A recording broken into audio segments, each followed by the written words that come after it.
Hey y'all, what's up? It's Coach Mara. Welcome back. Or if you're new here, welcome. My name is Mara. I am a volleyball coach and volleyball player, and I am on a mission to help you all the way that I was not informed at all when I first started playing volleyball. So that's why I'm here, to help you, and you can help me in return. If you have not already, please subscribe. Today's video is all about serving. Overhand serving. How do I do it? How do I do it well? How does it get over the net? What do I have to do to make sure that I don't look stupid when I go and serve? I got you, okay? You clicked on the right video. I have many things to say. However, today is a beautiful day. I have to go to work soon. So I will film the actual portion of this where I'm actually doing these things later. So you'll see those clips, but for right now, I'm just gonna talk and editing Mara is gonna mesh the two together. Sick. A lot of people get really nervous about overhand serves because they think they're not powerful enough, they don't have the right amount of accuracy, or they're doing it wrong, or it never goes over, or it goes out of bounds. Like, there's so many things to troubleshoot. Overhand serving, once you get it, you have it for the rest of your life. Like, you could be given a ball and asked, hey, can you serve this? And you haven't played for years. Like, this happened to me recently. I hadn't played, like properly played in like 2.5 years or something. And I was thrown into this casual volleyball game, and I didn't even put my stuff down long enough for them to be like, hey, Mara, welcome, you're in. And I'm like, oh, okay, great. Next thing I know, it's like, oh, it's my turn to serve. Cool. Didn't warm up, didn't do anything. And I was like, okay, well, I hope this goes well. And I served it overhand and it went in. I have no explanation. So once you learn this, you have it for the rest of your life, pretty much, okay? It's just a matter of learning it and doing it consistently. That's the tough part, but that just comes with practice and with time.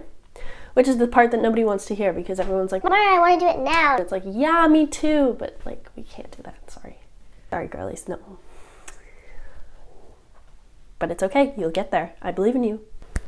Overhand serving, I'm gonna walk you through the bases of what you should be doing technique-wise, okay? And then I'll talk about mentally what is getting in your way. Technique-wise, this is what you wanna do. You wanna have your feet roughly shoulder distance apart. And for me, personally, I like my feet to be a little bit staggered, which means one foot is a little bit more ahead than the other one. So it should look something like that. Depending on if you're right-handed or left-handed or ambidextrous, which just means you can use both hands at the same, it's gonna depend on which foot goes first. So I'm right-handed, so I like to put my left foot a little bit more forward than my right foot. This allows a few things. Number one, the transfer of weight is a big thing when we're talking about serving. So the transfer of weight from your back foot to your front foot is gonna give you that extra oomph of power. It's gonna give you a little extra oomph of power. So that's why I like to have my feet staggered and not just both standing here and you go like this, because then you have no leg engagement at all. If you're a lefty, try having your right foot a little bit more in front of you, and then you'll have a lot more. See, I can't even do it with my left hand because I don't know how to physically do it. But what you want is that weight transfer of almost stepping forward for that back leg to meet the front leg. Again, all of this will make sense once I roll the clips of me doing it.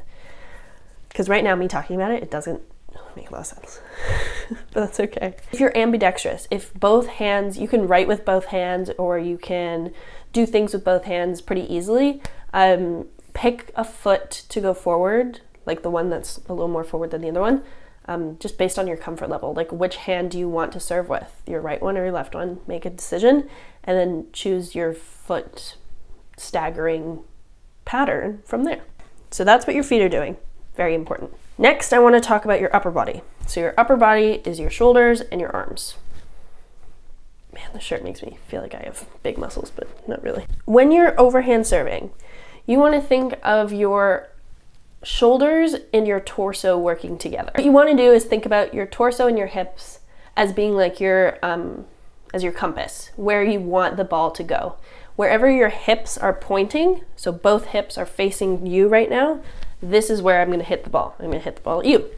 If everything is perfectly lined up and beautiful, that's where it's going. If my hips are a little bit to the side, the ball is most likely going that way. Again, this all depends on a bunch of other factors, but for the most part, where your hips are pointing, that's where the ball is going to go. Just longitudinally. I think I said that correctly. Anyways, when it comes to your arms, I like to think about it like this. So when you are tossing a ball, you can either toss with one hand or you can toss with two hands. I personally like to toss with one hand because it gives me a better way of doing the thing I'm going to show you right now. So with your arms, you want your hitting arm to kind of form like you're pulling back a bow and arrow. So you know when everyone went to summer camp, those weird like few years in like middle school or whatever, and everyone at some point learns how to pull back a bow and like learn archery for whatever reason, I don't know why. If you never learned this, this might sound completely weird to you, but essentially the motion is you go like this and then you come back and your hand is basically by your ear. And then this other hand is straight for the most part, like it's a little bent, but you go from here back to your ear and then let go. When you're serving overhand in volleyball, it's a very similar feeling. So the only difference is instead of all of your arms being on the same length, one arm is a lot higher because you're tossing the ball with this arm, or this arm, depends which hand you're hitting. But if I'm tossing the ball with my left hand is going to be up towards the sky, and my hand is going to do that bow and arrow motion where it comes here and goes back to where my ear is. Ideally, you want your thumb to be near the lobe of your ear, like the bottom of your ear, and you want your hand nice and big. So if you do the whole motion, it kind of looks like this. So you toss the ball, you go up, you go back, and you swing. That's what most people do for starting out. It just helps them get in the motion and it gives them some momentum to keep going. The way I serve now is a little bit different. I don't do the full like go up with two hands and pull back. I just go from, I have the ball in one hand, I toss, my hand comes here, so my hand is still back here. I just skip the pulling down of the arrow part, but my hand is here, it tosses up, and I swing through. That's how I do it, but it's totally up to you. Play around with it. It's totally up to each person and how they choose to serve. Think like bow and arrow. You want your hand near your ear. Speaking of hands,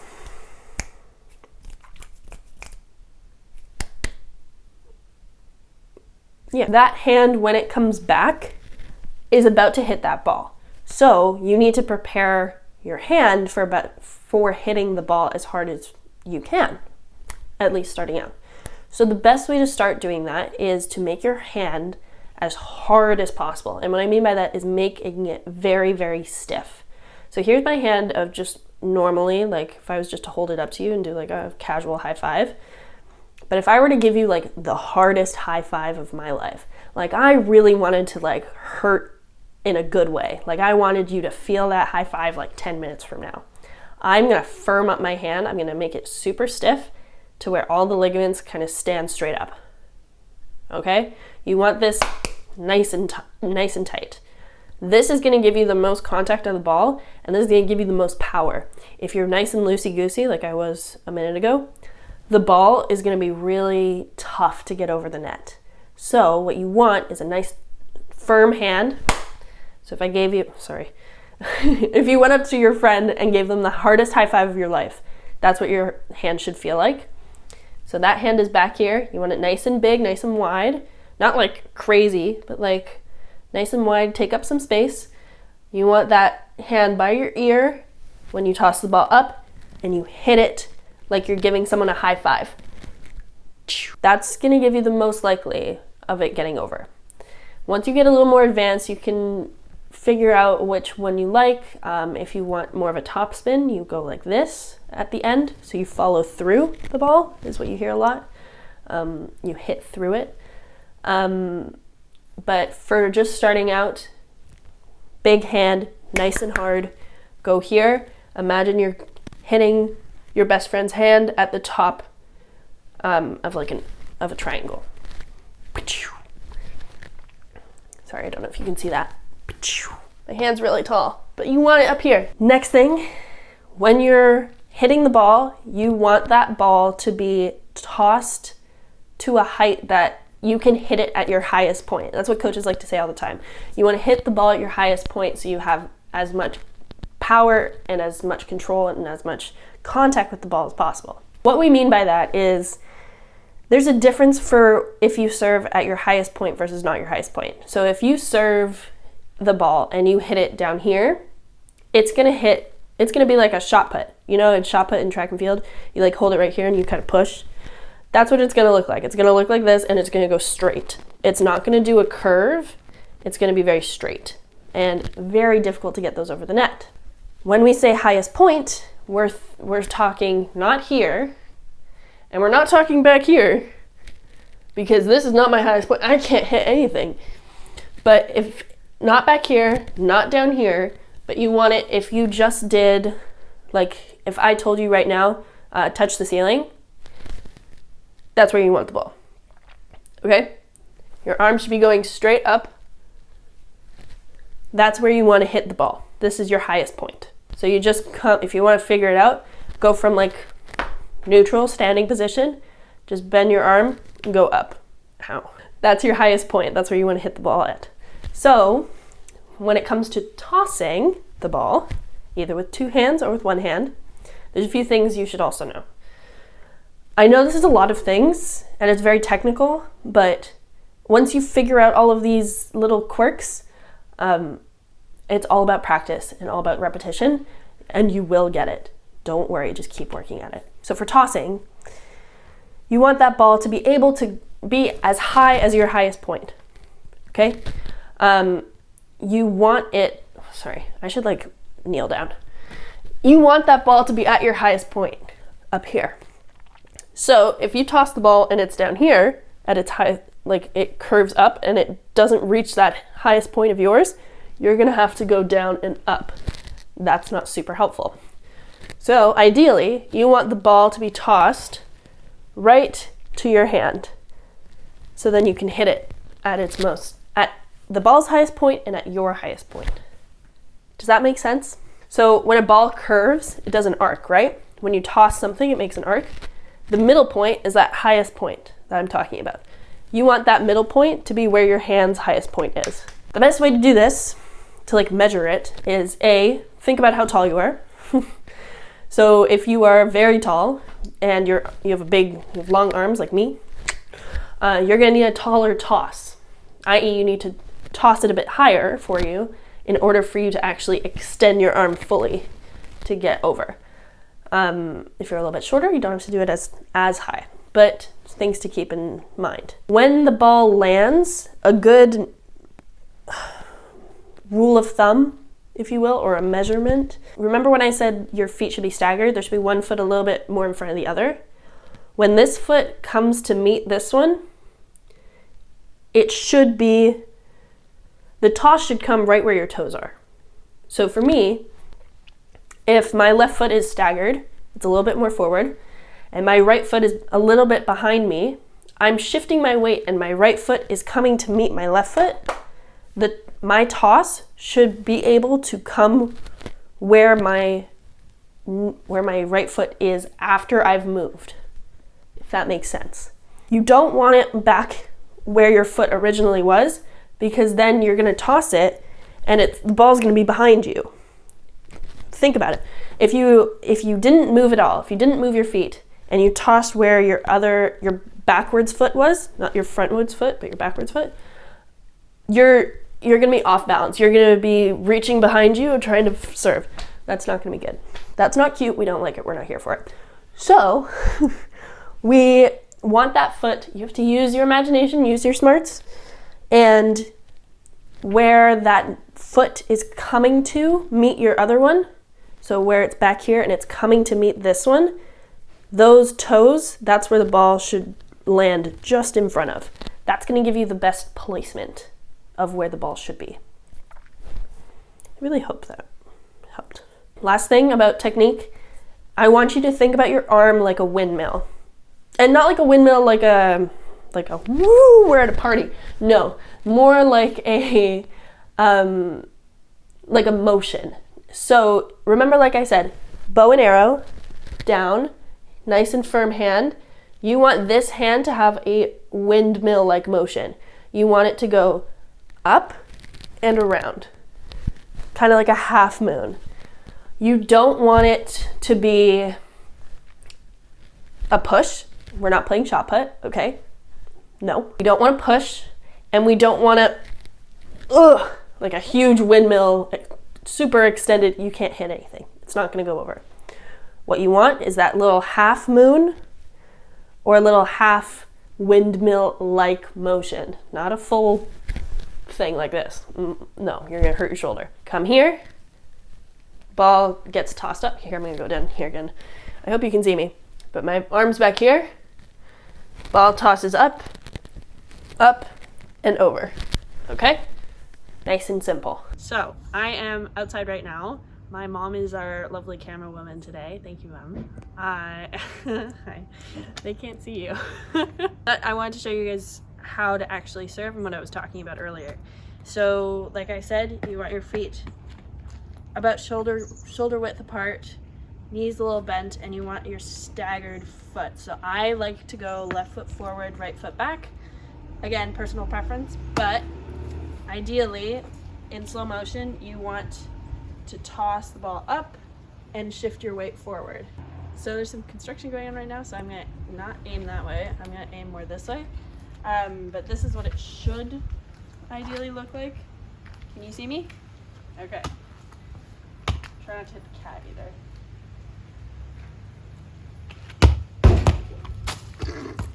So from a different angle, my feet are kind of staggered. You toss the ball up and over. Oh, no. So I always give the ball a little tap, tap, and a spin, and then tap. I don't know why. It's part of my little routine, but it makes my hand nice and firm. I pull back, stagger my feet a little bit, throw the ball up, transfer my weight, and push through. So from my point of view, this is what happens. I have the ball ready to go out here. I stagger my feet like this. I toss up and shift my weight forward. That's essentially how it should go. Next, serving. Once you have the techniques of serving and you can get it over the net, that's amazing. Great job. The next steps that you want to go through is the kind of, this is the harder part in my opinion, because learning all of the technique behind serving is pretty simple. You just need practice, and you just need a ball, and you just need to go through the motions enough times, and you'll feel more comfortable the more times you do it. This more mental side of serving, this is the really tough part. I love to say all the time, well, I don't love to say it, but I say it a lot. Volleyball is the most mental sport out there. It's mentally very difficult because in most sports, it's like you're either by yourself or you're with a team. But in volleyball, it's this weird combo where you're in a team, but you're also focused on individually. So the way that this comes about is through serving. It's really easy to get swept up in emotions. Adrenaline, pressure from team, pressure from a coach, especially if you have a really aggressive coach that loves yelling at people. Oh, I hated those ones. God. That's a lot of pressure. And then you start thinking like, oh my God, like this is it. Like I have to get this in. What if I don't get this in though? Like I'm not going to get this over. What's going on? Like this is so intense. I have to do this. I have to get this in in order for us to win. That's a lot, okay? This is the mental part of volleyball. This is the hardest part of the game. So what you want to do is your mind is more powerful than you think it is. If you think to yourself or you hear yourself saying, I'm not going to get it over, you're not going to get it over, okay? It's a very confirming action. If you say to yourself, I'm going to get this in, the likelihood that you get it in is very high because you're focused, you know what you want to do, and you're going there. You're not letting anxiety or fear influence you. You're saying, nope, I'm taking control of the situation. I'm going to get this in. That's the kind of mindset you want, especially in a very high pressure scenario. You want to take your time, you want to calm down, and you'll say, I'm taking control of what I can right now. This is my situation. I'm going to get this in. And the best way for you to actually get it in, if you know, like you have sometimes you had troubles, like I had troubles when I was starting with serving and getting it in, which is wild to me now because now it goes out, which is a whole nother set of problems. The one thing that really helps people if you are having troubles getting it in the court and getting it over the net is imagine you're serving. Before you actually do anything, just take a moment, imagine that your serve goes and hits the back wall. Just imagine. You imagine that you serve it and the ball hits the back wall. Then start serving. This is a game changer. I've told this to every person I've ever coached in serving, and every time I say this, they think about it, they look at me and they're like, okay, they try it, they get it in. I can't say it's a prolonged, like do this every time because that's not a sustainable way of thinking. But if you have troubles, just think about this scenario and it will most likely get in each time. Again, not a foolproof method here because ideally you want to just calm yourself down and just do it like you know how to. But until you get to that point where you have enough knowledge and you're comfortable in your skills, that's a great technique to use. Your mind is more powerful than you think it is. Please let me know if you have any questions about serving or overhand serving, underhand serving, jump serving. There's so many variations, so many different kinds of serving that you can get into once you've progressed through your volleyball career. But for overhand serving, for just the beginners, I highly recommend following these tips that I've said. Okay? So, thank you guys so much for watching. Please subscribe if you haven't already. I will see y'all in my next video. Good job, team.